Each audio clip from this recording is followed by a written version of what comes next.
Süßes, Wasser, Spiel und Wein kehrt bei uns ein.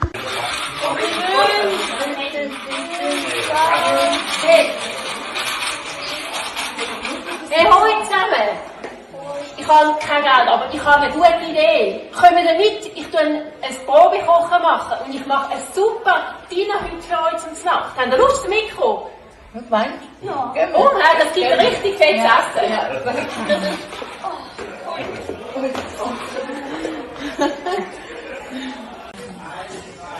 Oh nein, ich bin immer noch nicht fertig mit Putzen und ich muss noch kochen und die Jael kommt von der Schule heim und muss ich ihr noch bei den Hausaufgaben helfen. Es ist einfach ein bisschen stressig. Oh nein, bist du wieder am Arbeiten? Hey nein, du hast ja mega Stress. Willst du nicht zu uns kommen essen? Gell, Papi? Wir haben genug zu essen. Ich koche immer viel, ich tue jemanden einladen. Ja, bitte, geil. Ja. Wenn die Jael von der Schule kommt, sagst du, können wir zu uns essen. Ich habe immer genug. Okay, gut. Du Jael, wir gehen zu der Bea essen. Ist gut? Okay. Juhui, es ist kein Lichtgerät.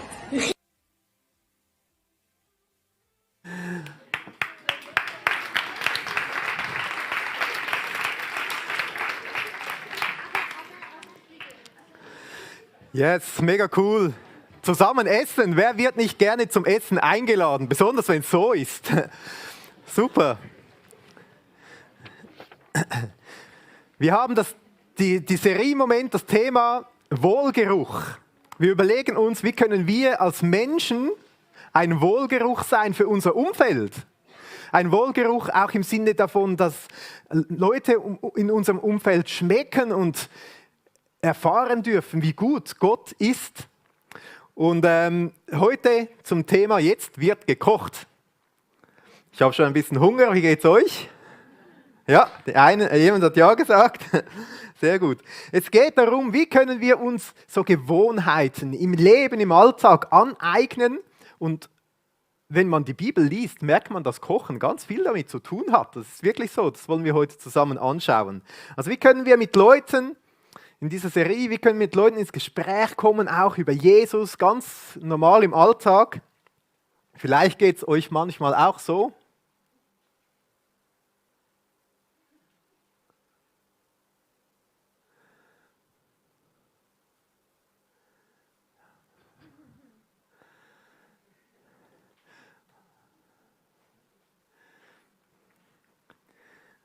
Diese zwei armen Menschen, die miteinander so gerne über den Glauben reden wollen und einfach keinen Anknüpfungspunkt finden.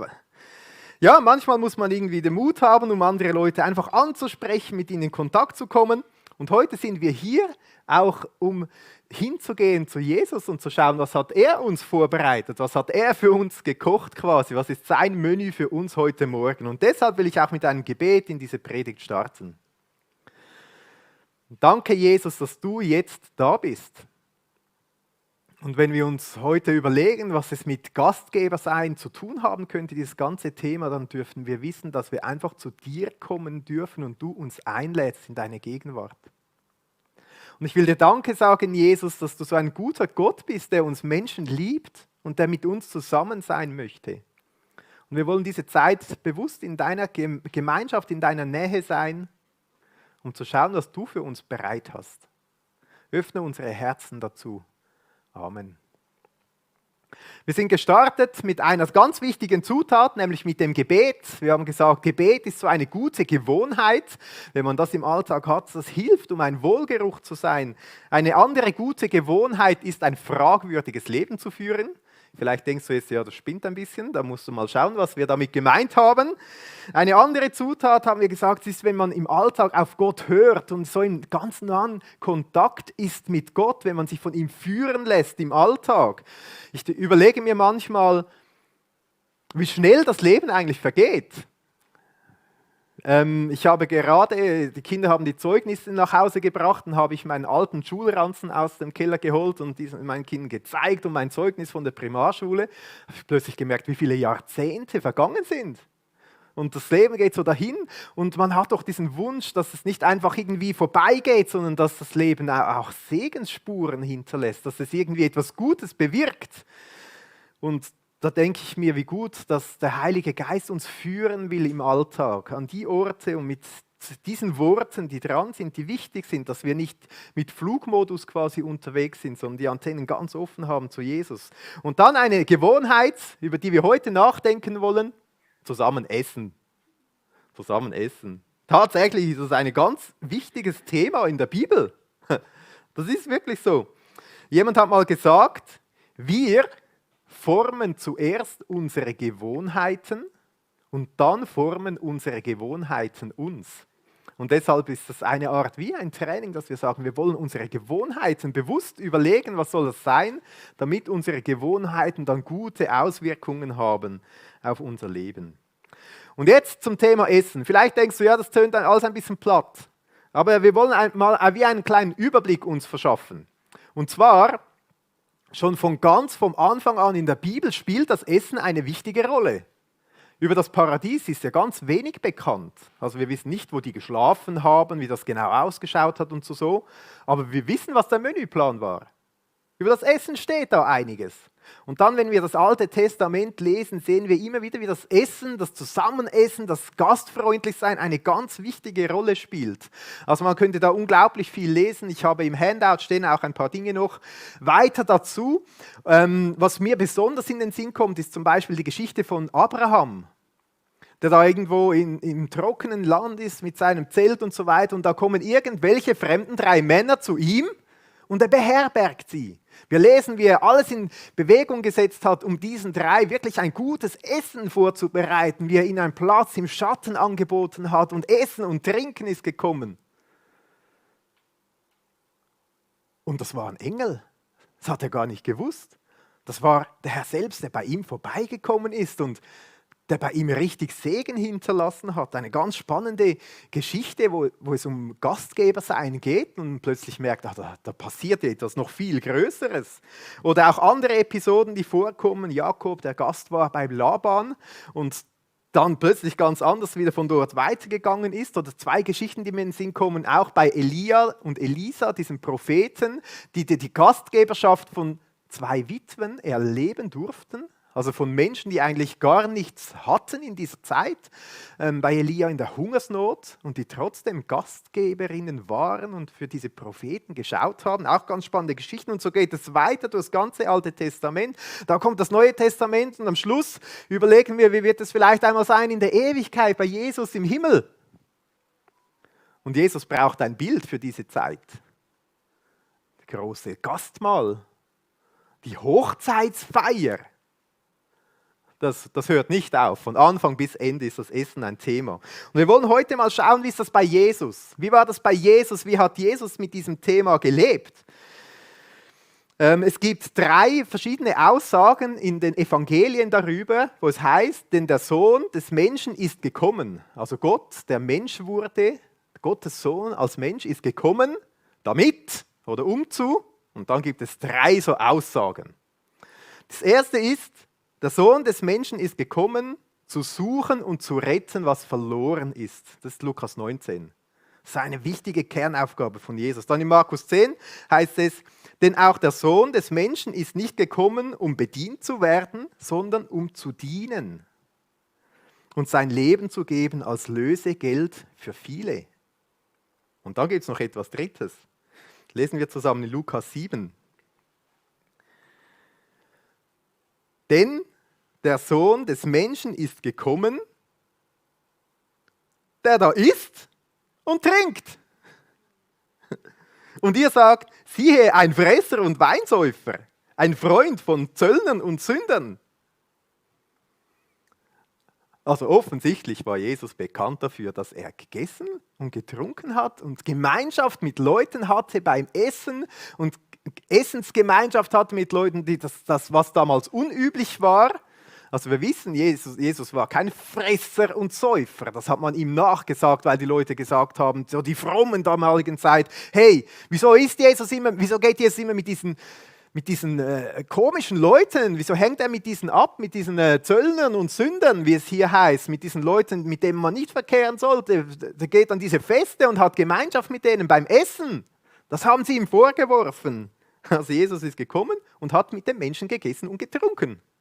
Das ist interessant, oder? Das wird ihm vorgeworfen. Wenn wir jetzt lesen in der Bibel, dann gibt es so viele Beispiele von Jesus, wie er Zeit verbracht hatte mit den Menschen beim Essen und Trinken. Ich meine, das erste Wunder, was Jesus getan hat, wo war das? Hochzeit. Genau.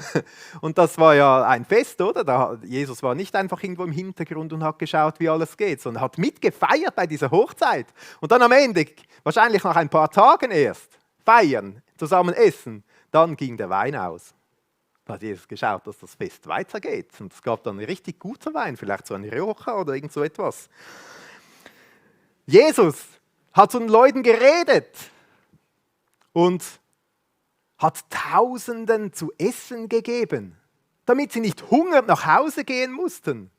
Wir denken manchmal, ja, Jesus hat viel Gutes einfach gesagt und so. Aber tatsächlich hat er den Leuten auch so viel Nahrung gegeben, wirklich für den Magen. Oder mir kommt in den Sinn diese Begebenheit, wo Jesus mit den Jüngern unterwegs war. Und da kommen sie zur Zollstation, sitzt dort der Levi, der Zöllner, und Jesus sagt, komm, folg mir nach. Jesus, nachfolgen? Aber sofort, ja, das will ich. Er steht auf und folgt Jesus nach. Und als erstes lädt er all seine Zöllnerfreunde ein, mit Jesus und seinen Jüngern, und die machen ein Fest zusammen. Und ich merke, dass wenn Jesus unterwegs ist, dass das Essen wirklich, es geht nicht ums Bauchfüllen, oder? Sondern es hat eine weitere Bedeutung. Und etwas, was da stattfindet, zu einem Fest gehört ja ein Kuchen. Habe ich nicht selber gemacht. Beziehung, es findet Beziehung statt. Wenn Jesus mit den Leuten zusammen ist, wenn er mit den Zöllnern isst und trinkt, er lernt sie kennen, sie lernen ihn kennen, er kann mit ihnen sprechen. Da findet Beziehung statt, wenn man zusammen Zeit hat, um zu feiern und zu essen. Eine Begebenheit, die mir auch in den Sinn kommt, ist Zachäus. Dieser nicht angesehene Mann, dieser Zöllner, dieser Verstoßene, der auf den Baum klettert und sich versteckt, um Jesus aus der Ferne beobachten zu können.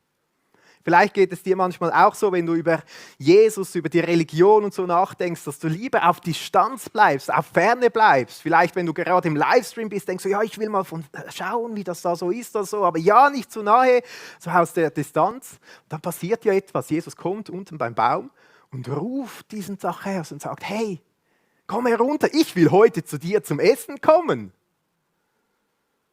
Jesus sucht die Nähe zu uns Menschen, um Anteil zu nehmen. Wir lesen dann, wie das wahrscheinlich den ganzen Nachmittag, wie das damals im orientalischen Ort üblich war, viel Zeit miteinander verbracht haben und geredet haben. Jesus hat Anteil genommen am Leben und der Situation von diesem Zachäus, und da ist etwas passiert. Der Zachäus, der war nachher völlig verändert. Also wir können das vielleicht nachempfinden, weil wir hier in der Schweiz auch meistens eher wohlbegütert und reich sind im Verhältnis zum Rest der Welt, sogar sehr reich. Der Zachäus, der hat die Hälfte seines gesamten Besitzes den armen Leuten einfach geschenkt. Und dann die Leute, die er betrogen hat, denen hat er es vierfach zurückgegeben. Das hat wirklich etwas ausgelöst.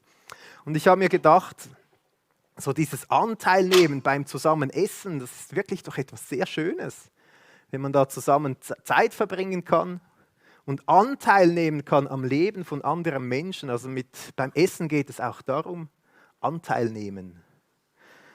Wenn ich weiter daran denke, was hat Jesus gemacht? Übrigens, da mit dem Zachäus ist eine interessante Methode. Da hat nicht Jesus den Zachäus eingeladen, sondern der hat sich beim Zachäus selber eingeladen, um bei ihm zu gehen. Ich habe gedacht, das muss man auch mal ausprobieren, sich selber einladen bei anderen. Wenn wir lesen von Jesus, der isst, dann kommt einem immer in den Sinn, dass das auch mit Freude verbunden ist, mit Genießen, mit Dankbarkeit dem Schöpfer, was er alles gibt. Eben diese Begegnung beim Fest zum Beispiel. Und ich weiß ja nicht, wie es euch geht, wenn ihr so ein gutes Stück Fleisch auf dem Grill seht, wie einem das Wasser im Mund zusammenläuft, oder für die Vegetarier vielleicht ein Brokkoli oder so. Essen hat viel auch mit Freude zu tun, mit Feiern, mit Anstoßen. Dafür als Bild der Traubensaft, ein Bild von Freude, Spaß, Genuss, Zusammensein. Das ist auch ein Bestandteil von Essen, die Freude, die dazugehört. Und dann, was man sich immer merkt, wie Jesus sich Zeit genommen hat für die Menschen, gerade beim Essen. Eine spezielle Situation, die mir in den Sinn kommt, nachdem Jesus auferstanden war. Also es war eine spezielle Zeit. Die Jünger waren in dieser Zeit wie ein bisschen durcheinander. Die konnten das nicht recht einordnen, was jetzt passiert. Was hat Jesus gemacht? Er hat für sie gekocht, Fisch gegrillt, gesagt, kommt, esst mit mir zusammen. Er hat mit ihnen Zeit verbracht. Ich habe gedacht, dafür passt sehr gut ein Raclette, weil da kann man nicht so schnell essen, oder? Das braucht Zeit, bis es dann endlich, es riecht hier vorne die ganze Zeit nach Raclette-Käse, irgendwie habe ich wirklich langsam Hunger. Zeit haben. Also Essen, wenn wir sagen, Jesus hat gegessen mit den Leuten, er kam, um zu essen und zu trinken, dann geht es nicht um den Bauch füllen. Auch.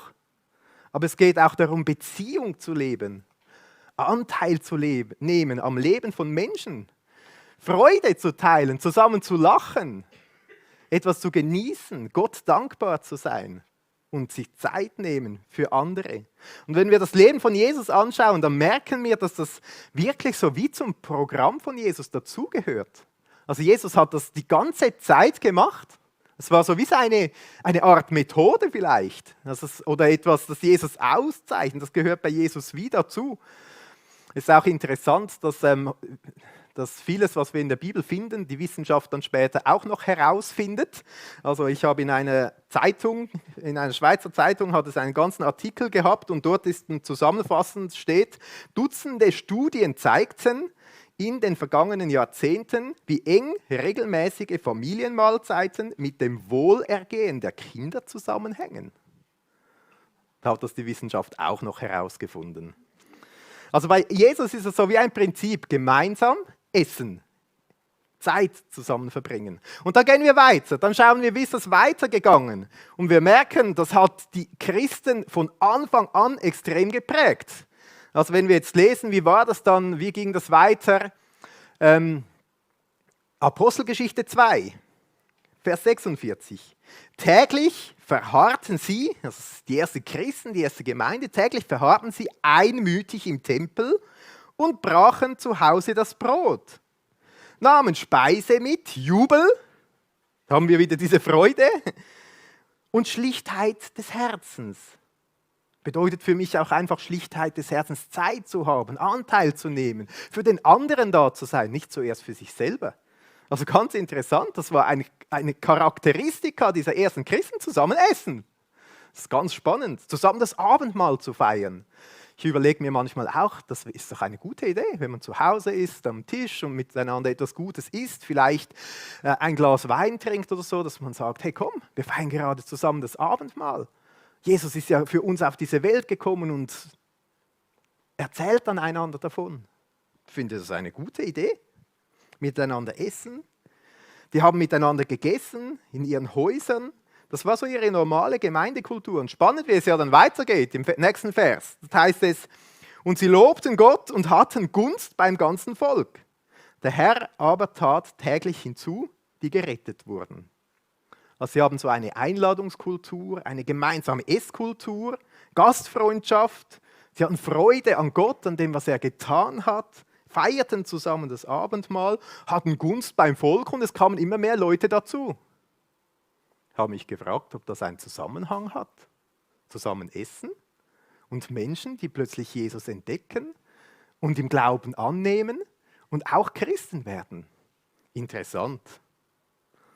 Und dann die ganze Apostelgeschichte. Ich habe ein bisschen nachgeforscht und in einem renommierten Nachschlagewerk, das heißt Religion in Geschichte und Gegenwart, gibt es eine Zusammenfassung, was die Apostelgeschichte eigentlich für ein Buch ist. Da heißt es, nach der Apostelgeschichte war die Urgemeinde in Jerusalem eine Festmahlgemeinschaft, die potenzielle Gläubige willkommen hieß. In der Tat liest sich die Apostelgeschichte wie eine Reihe von Gastereignissen, durch die die Kirche wächst. Lese einmal die Apostelgeschichte, das ist wirklich interessant. Die ganze Zeit ist der Paulus und der Petrus und all diese Leute, die da unterwegs sind zu Gast bei jemandem, werden eingeladen und so weiter. Sind so immer irgendwo, erleben diese Gastfreundschaft. Und lesen wir die Briefe im Neuen Testament. Die ganze Zeit geht es genau darum. Da ermahnt Paulus die Gläubigen, nach Gastfreundschaft zu trachten. Also nicht so einfach ein paar, die das sowieso gut können. Es gibt Leute, die sind wirklich mega gut in dem. Aber da werden alle Christen aufgerufen, nach Gastfreundschaft zu trachten. Im 1. Timotheus 3, dort wird beschrieben, was Leiter in der Gemeinde für Eigenschaften haben sollten. Unter anderem, sie sollen gastfreundlich sein. In Timotheus 5, dort gibt es Anweisungen, wenn man ein Verzeichnis machen will mit Witwen, die man unterstützen sollte, was das für Leute sein sollen. Sie sollen als gastfreundlich bewährt haben. Was mir besonders gefällt, der Philemon-Brief. Ganz am Anfang wird da der Philemon gelobt, weil er Gastgeber ist für die ganze Gemeinde. Bin ich froh, dass er das gemacht hat. Bei mir hat nicht die ganze Gemeinde Platz. Und dann am Schluss vom Brief heißt es, wie Paulus sagt, ich will möglichst bald zu dir kommen und deine Gastfreundschaft auch genießen, für die du bekannt bist. 1. Petrusbrief. Da werden die Christen ermutigt, gastfrei gegeneinander zu sein, ohne Murren. Da habe ich mich gefragt, die waren Gastgeber und haben dabei gemurrt. Also irgendwie haben sie wie einen Teil begriffen, wir sollen gastfreundlich sein, aber irgendwie haben sie trotzdem gemurrt. Und mir kommt in den Sinn, mit Freude, mit einem freien Herzen, wie wir gelesen haben. Und dann, interessant, Hebräer zum Beispiel, im Hebräer 13,2 heißt es, die Gastfreundschaft vergesst nicht, denn dadurch haben einige, ohne es zu wissen, Engel beherbergt.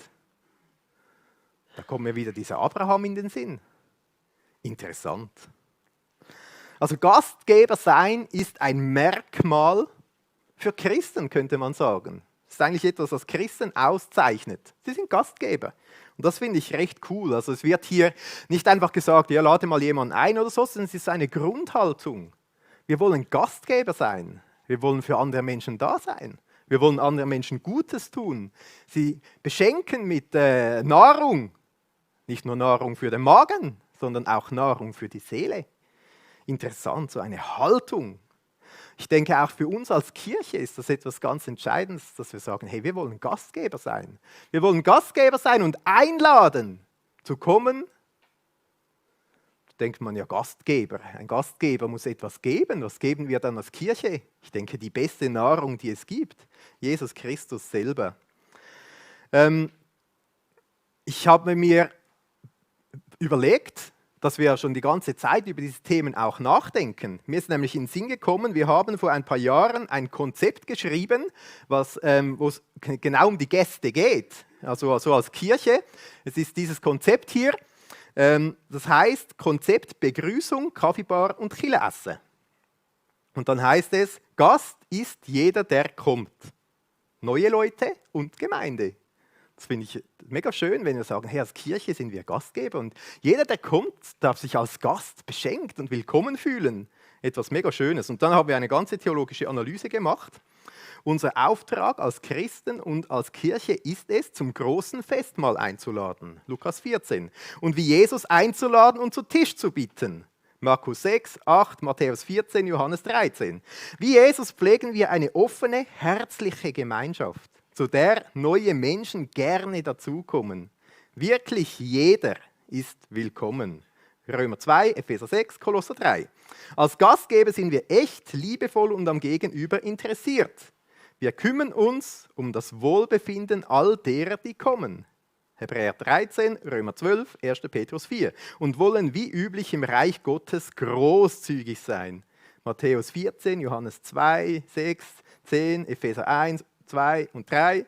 Und das kann man dann alles nachlesen. Und wir haben gemerkt, hey, das ist unser Auftrag, Gastgeber zu sein. Großzügig zu sein, einzuladen, einfach die Tür zu öffnen.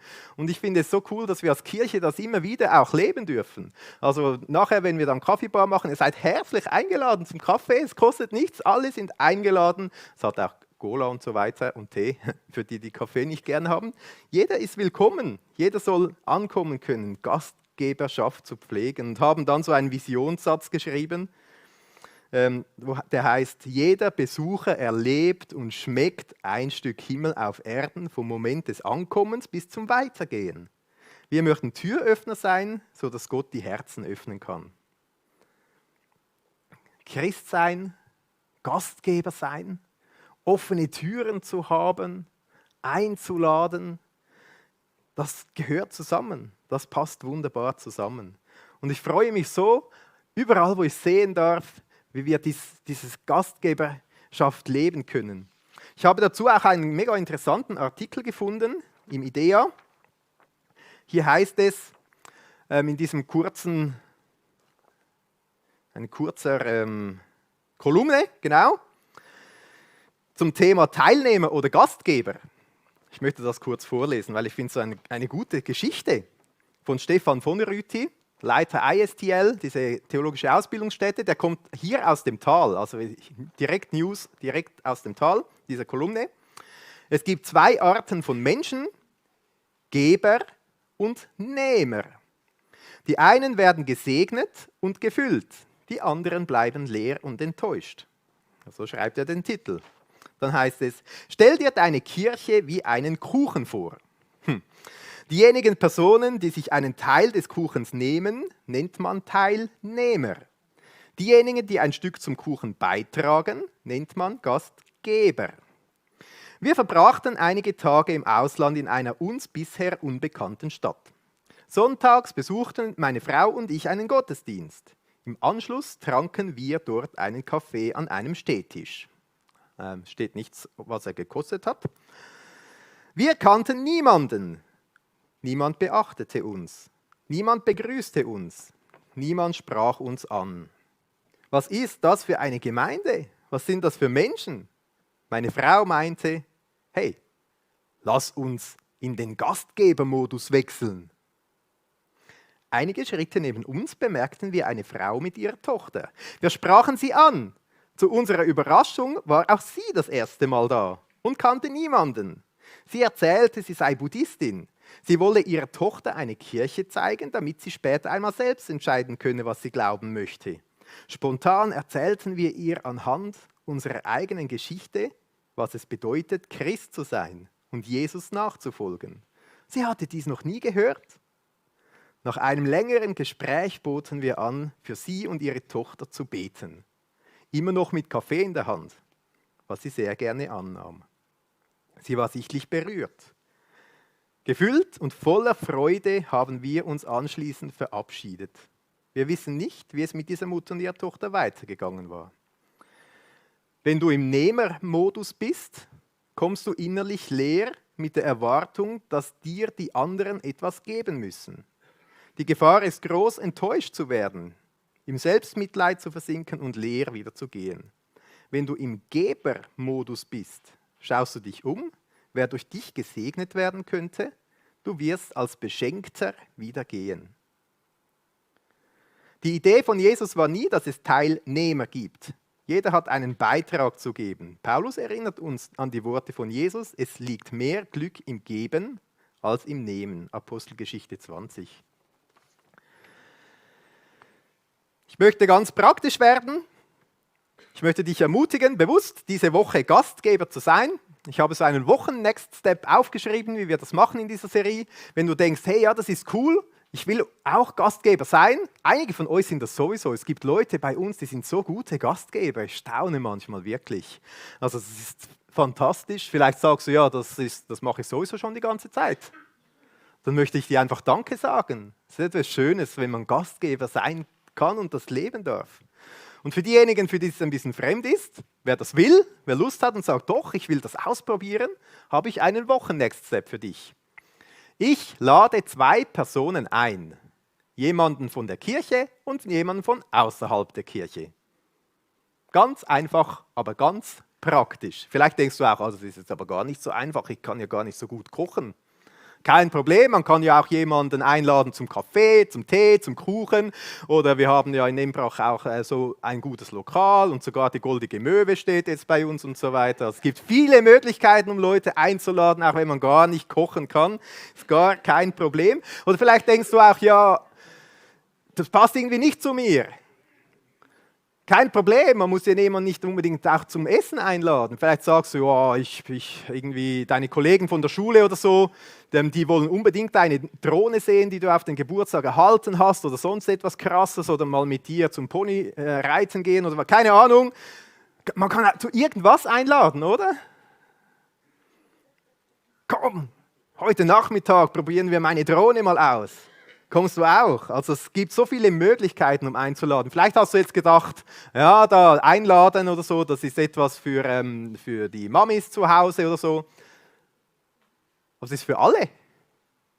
Ich möchte dich ermutigen, wenn du magst, wenn du Lust hast, bewusst jemanden einzuladen, vielleicht jemanden von der Kirche und jemanden von außerhalb von der Kirche, vielleicht ein Kai und Wilma, mit denen du unterwegs bist, mit denen du da sein möchtest. Vielleicht magst du das sowieso schon, dann ermutige ich dich, auch das weiterhin zu machen und einfach dran zu bleiben.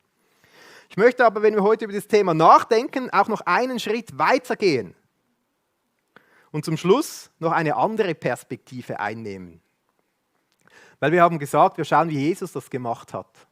Wenn wir Jesus anschauen, dann merken wir, dass Jesus wirklich ein wunderbarer Gastgeber war. Und das ist bis heute. Dass das ein Bild ist, das durch die ganze Bibel durchgeht, dass wir zu Jesus kommen und bei ihm an den Tisch sitzen dürfen. Und wenn wir jetzt ins Alte Testament schauen, dann möchte ich lesen aus dem Psalm 23. Dort heißt es von Gott: Du bereitest vor mir einen Tisch angesichts meiner Feinde. Du hast mein Haupt mit Öl gesalbt, mein Becher fließt über. Nur Güte und Gnade werden mir folgen alle Tage meines Lebens und ich kehre zurück ins Haus des Herrn für immer. Das ist für mich so ein Bild, wie Gott sagt, hey, ich will Zeit mit dir haben. Es gibt so viele Angebote in der Welt, aber komm zu mir an meinen Tisch. Der ist reich gefüllt. Ich habe Zeit für dich. Ich komme immer wieder in dein Haus, heißt es in diesem Psalm. Für mich so im Alltag immer wieder zu Jesus kommen, an seinem Tisch Platz zu nehmen. Mit Jesus ein Raclette zu essen. Er hat Zeit. Er will Zeit mit uns verbringen. Er sagt, mein Tisch ist reich gedeckt. Wenn man isst, Kuchen, Brot und so weiter, bekommt man wieder Hunger. Wenn man zu Jesus kommt, gibt er Nahrung für die Seele, die den Hunger stillt, den Hunger der Seele. Wenn wir weiterlesen in Offenbarung, dann sagt Jesus, siehe, ich stehe an deiner Tür und klopfe an. Wenn jemand meine Stimme hört und die Tür öffnet, zu dem werde ich hineingehen und mit ihm essen und er mit mir. Hast du das Klopfen von Jesus schon mal gehört? Es gibt viele Leute, die haben mit Jesus ganz wenig am Hut. Die sind unterwegs im Leben irgendwo. Und Jesus sagt, hey, stehe an deiner Herzenstür und klopfe an. Ich möchte zu dir kommen. Ich möchte Gemeinschaft mit dir haben. Komm, lass mich herein. Das ist für mich so dieses Bild vom Kuchen, Beziehung haben. Jesus sagt, hey, ich will eine Beziehung mit dir haben. Und vielleicht bist du hier und sagst, ich habe Jesus noch nie so bewusst in mein Herz aufgenommen, ihn eingeladen und gesagt, ja komm, ich will mit dir, Jesus, zusammen sein. Dann wäre heute die beste Gelegenheit. Siehe, ich stehe an der Tür und klopfe an. Vielleicht hörst du dieses Klopfen. Vielleicht so eine feine Stimme, die sagt, hey, ich will zu dir kommen. Jesus, der sagt, hey, ich will mit dir zusammen sein. Ich suche dich schon so lange. Mach die Tür des Herzens doch auf. Und dann, wenn wir weiterlesen, Jesus, der kommt und uns den Auftrag gibt, zusammen das Abendmahl zu feiern. Wenn wir Jesus aufnehmen, wenn wir an ihn glauben, mit ihm unterwegs sind, sagt er, feiert zusammen immer wieder das Abendmahl, um daran zu denken, wie das überhaupt möglich ist, eine Beziehung mit mir zu haben. Und ich finde das so schön, ich lese das aus Lukas 22. Da sagt Jesus, und er sprach zu ihnen, mit Sehnsucht habe ich mich gesehnt, dieses Passamahl mit euch zu essen, ehe ich leide. Denn ich sage euch, dass es gewiss nicht mehr essen werde, bis es erfüllt sein wird im Reich Gottes. Ich finde es spannend. Im Reich Gottes werden wir mit Jesus zusammen Passafest feiern. Schon wieder essen. Und Jesus sagt, macht das. Kommt, ich will mit euch das Zeit genießen. Und dann, Vers 17, und er nahm den Kelch, den Traubensaft, dankte und sprach, nehmt diesen und teilt ihn unter euch. Denn ich sage euch, dass ich von nun an nicht von dem Gewächs des Weinstocks trinken werde, bis das Reich Gottes kommen wird. Also Jesus sagt, hey, teilt mit euch, seid zusammen unterwegs. Beim Wein schenkt man immer so wenig ein, aber bei Jesus ist es viel großzügiger. Kommt, teilt das zusammen. Und dann heißt es, und er nahm das Brot. Da kommen wir in den Sinn, Anteilnahme, das Brot für die geistlich Armen, für die Menschen, die merken, okay, Jesus Brot des Lebens.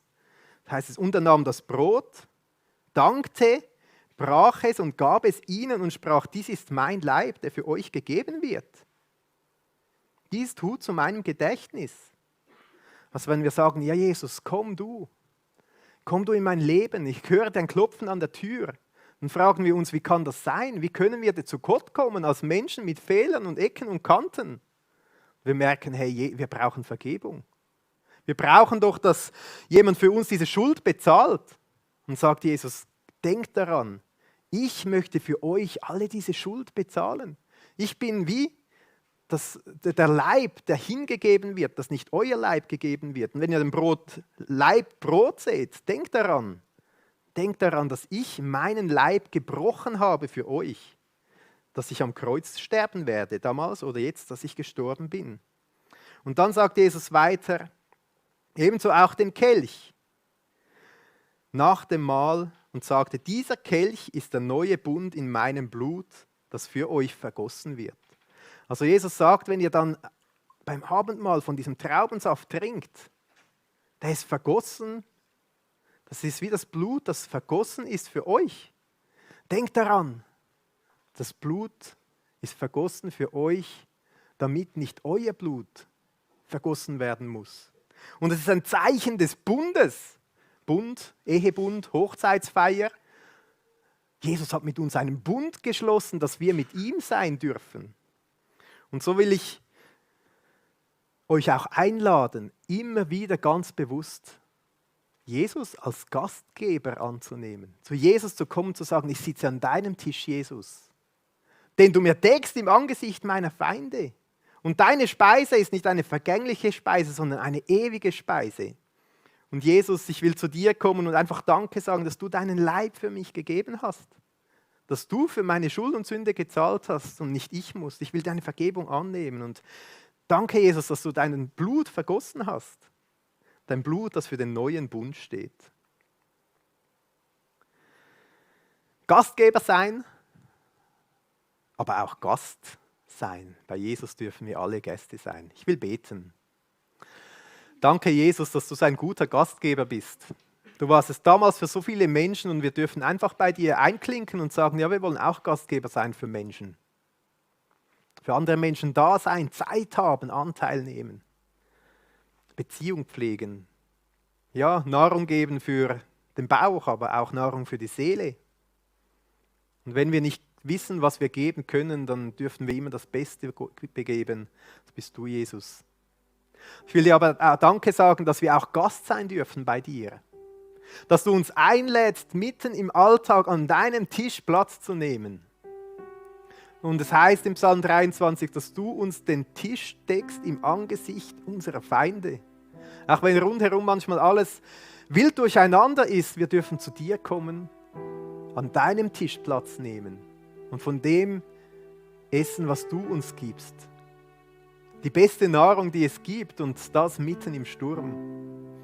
Hilf uns, dass wir in unserem Alltag auch so Zeiten einbauen dürfen, wo wir bewusst an deinem Tisch Platz nehmen. Und das heißt am Anfang vom Psalm, dass du der gute Hirte bist und bei dir wird nichts mangeln.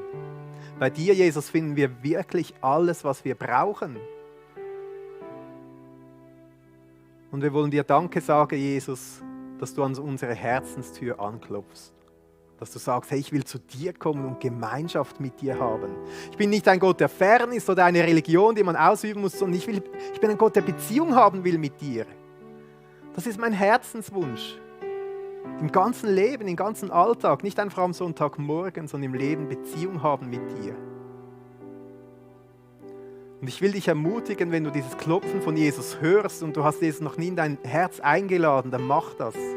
Wir haben nachher die Möglichkeit für Ministry Time, Leute, die für dich beten oder nach dem Gottesdienst für Gespräche. Ich will dich ermutigen, die Ministry Time zu nutzen, auf jemanden zuzugehen und sagen, hey, ich will Jesus in mein Leben einladen. Wie macht man das? Und wenn du Jesus in dein Leben eingeladen hast, dann will ich dich einladen für das Abendmahl. Jesus, wir kommen zu dir an deinen Tisch und wir danken dir, dass du deinen Leib für uns gebrochen hast. Und wenn wir das Brot essen, erinnern wir uns daran, dass du das getan hast für uns und dass das für uns gilt. Du hast für unsere Schuld bezahlt am Kreuz, damit wir leben dürfen. Danke, Jesus. Und danke, hast du dein Blut vergossen, auch als Zeichen für einen neuen Bund. Nämlich den Bund, dass wir nicht ohne Gott leben müssen, sondern mit dir, Jesus, leben dürfen. Und das Zeichen für den Bund ist nicht etwas, was wir gut können, sondern das, was du getan hast. Du hast alles getan, was nötig ist. Amen.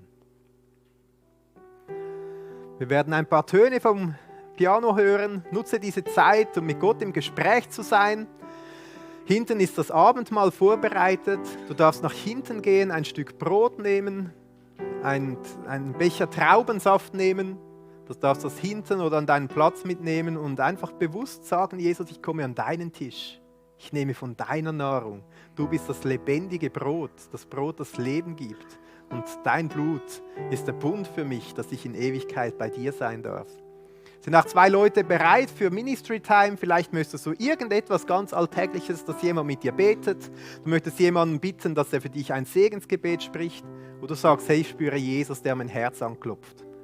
Und dann darfst du auch nach hinten gehen. Die haben so ein Badge an, Ministry Time. Darfst einfach auf sie zugehen und dein Anliegen sagen.